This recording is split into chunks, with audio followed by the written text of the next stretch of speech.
Me imagino que no debe ser nada fácil insertarte en el mundo del cine en nuestro país, más en esa década, en los 80, y más complejo debe ser para alguien venir de Colonia, al interior del país, y probar suerte en la capital. ¿Esa quizás fue una de las razones principales que no supiste moverte dentro del cine para irte a Estados Unidos? Bueno, no creo que hubiera un mercado de cine en nuestro país al momento en que yo me vine para aquí. Yo creo que nunca he sido muy bueno para moverme a nivel de relaciones públicas en ningún mercado y o ámbito y o lo que sea, ¿no? Grupo de personas, no ha sido nunca mi fuerte, ¿no? Entonces, en ese sentido, y aparte por el hecho de no ser de Montevideo, el hecho de ser del interior genera, y no es culpa de los montevideanos necesariamente, genera ciertos complejos de inferioridad a veces en una persona, ¿no? Que cuando todo está centralizado, como pasa en nuestro país, en un solo lugar, y en ese lugar, como es Montevideo, es una ciudad dentro de todo pequeña, es 1 millón de personas, no es nada, todo el mundo se conoce y se forman roscas. Entonces sí, claro que sí, que había varias razones, es un cúmulo de razones para que yo no encajara o no sintiera que encajara, que siempre es una doble vía. No se trata solamente de lo que uno no aporta, sino de cómo uno tampoco es bien recibido, ¿no? Así que sí, tuvo que ver el hecho de que yo sentí en Uruguay que había tocado una especie de techo cuando gané todos esos premios, incluido el del FONA, y no vi, porque en ese momento no era claro verlo tampoco, no vi que hubiera mucho más allá. Si yo hubiera sido capaz de ver en 1995 que el cine uruguayo iba a cambiar como cambió en finales de los 90 y en lo que va del siglo XXI, como efectivamente cambió, si yo hubiera sido capaz de de vislumbrar ese cambio, quizá me hubiera quedado, porque nunca mi intención fue venir a vivir a este país. Eso fue un accidente, ¿no? Nunca fue mi ilusión el ser un inmigrante y el dejar todo atrás. Me gustaba mucho vivir en Uruguay. Ahora que he vuelto a viajar para allá y que he podido regresar, no cambio de opinión. Mi ilusión, de hecho, es regresar y vivir en Colonia otra vez. Así que creo que esto contesta tu pregunta de alguna forma, ¿no? Sí hubo una especie de sentimiento de ser aislado, haciendo honor a mi apellido, cada vez que iba a Montevideo, pero también un poco eso tiene que ver con el género, ¿no? Con el género que yo elegí. Si yo, viviendo en Colonia o donde fuera, hubiera abordado un género que en aquella época porque ahora hay más gente que hace terror, pero que en aquella época un género que hubiera sido considerado más serio, quizá me hubieran recibido de forma diferente también, ¿no?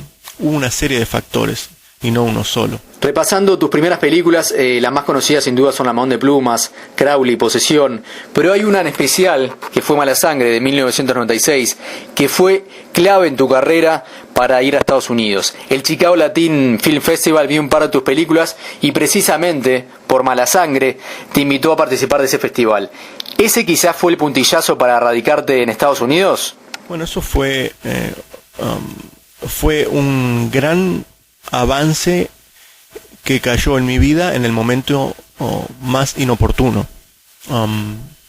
Yo había venido para aquí con la película Mala Sangre. Quiero aclararte que el premio FONA no lo obtuve con Mala Sangre. Ahora que veo tu pregunta de nuevo, quiero corregir esto. El premio FONA yo lo obtuve con Miedo Silencioso. Es otra historia. Mala Sangre fue una película que yo hice por las mías antes del premio FONA. Y esa fue la película que efectivamente me trajo a Estados Unidos. Yo ya había venido aquí acompañando la película Mala Sangre. Ya había conocido gente en este país que me había dicho, venite para aquí, ¿qué estás haciendo allá? Había yo ya regresado a Uruguay con la idea de regresarme a vivir aquí, cuando de pronto, ya habiendo hecho yo 2 viajes a Estados Unidos, cuando de pronto, en medio de esos viajes, estando yo en Uruguay, suena el teléfono y Álvaro Vuela me dice, loco, ganamos. Él con su guión, que era Otra Forma de Bailar, y yo con el mío, que era Miedo Silencioso. Eran 3 guiones que ganaron, no recuerdo el tercero, honestamente, ahora. A Álvaro le tocó Canal 10 para producción, a la otra persona, que no puedo recordar su nombre, le tocó Canal 4, y a mí me tocó Canal 12.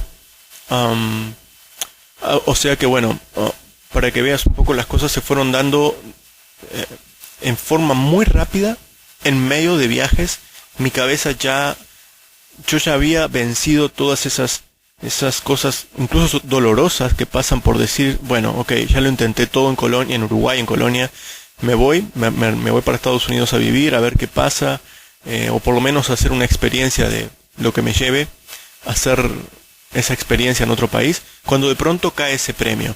Un premio importante, un premio grande, un premio de mucho dinero en ese momento, y ahora también, $50,000 era una suma considerable para una persona que nunca había hecho una película de más de $500.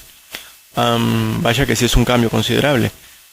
Y mi cabeza no estaba donde tenía que estar, ¿no? Entonces hubo muchos quilombos durante la producción de Miedo Silencioso, pero por encima de todo yo siempre pensé que fue el guión equivocado, ¿no? Yo de hecho presenté 2 guiones a ese concurso. Uno fue Miedo Silencioso y el otro fue La Lluvia, se llamaba el otro guión. Era un guión que no era tan extraño como el de Miedo Silencioso, era más convencional, quizá un poco más ambicioso en materia de valores de producción, pero no tan ambicioso en materia de locura como era Miedo Silencioso, que era una película muda de 45 minutos, ¿no? Y bueno, patinamos con esa película bien feo, por muchas razones, pero creo que las razones, contrariamente a lo que mucha gente cree que fue solo de producción, las razones tienen que ver con el guión. No había un guión, había una secuencia de hechos. Al ser la película muda no había diálogos que hilaran esos hechos o que condujeran esos hechos. Era una serie de secuencias. Una muchacha tiene un accidente en la primera escena, una muchacha despierta en la cama del hospital descubriendo que es muda, esta muchacha y su esposo se van a una casa en el campo, el esposo la deja sola por el fin de semana y aparece un asesino que quiere matar a esa muchacha en la casa. Era una especie de hilo conductor, dentro de todo interesante, que daba pie para muchas cosas, pero esas muchas cosas nunca se escribieron en un papel.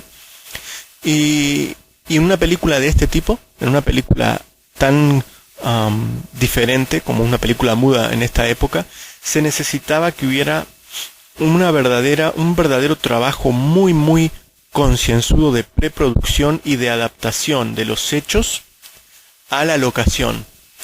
Y dentro de los múltiples quilombos que valga la redundancia, enquilombaron la producción de Miedo Silencioso, uno de ellos fue que la locación nunca estuvo sino hasta el final, y prácticamente la vi cuando ya era el final de todo. Entonces, una película como esta tan especial, que requería de un verdadero matrimonio entre la dirección de acciones y los vericuetos y los rincones de una locación que pudieran dar pie para diferentes escenas de suspenso, lo que fuera, ese matrimonio nunca se concretó porque a la novia se la conoció en la noche de bodas, por hablar de alguna forma.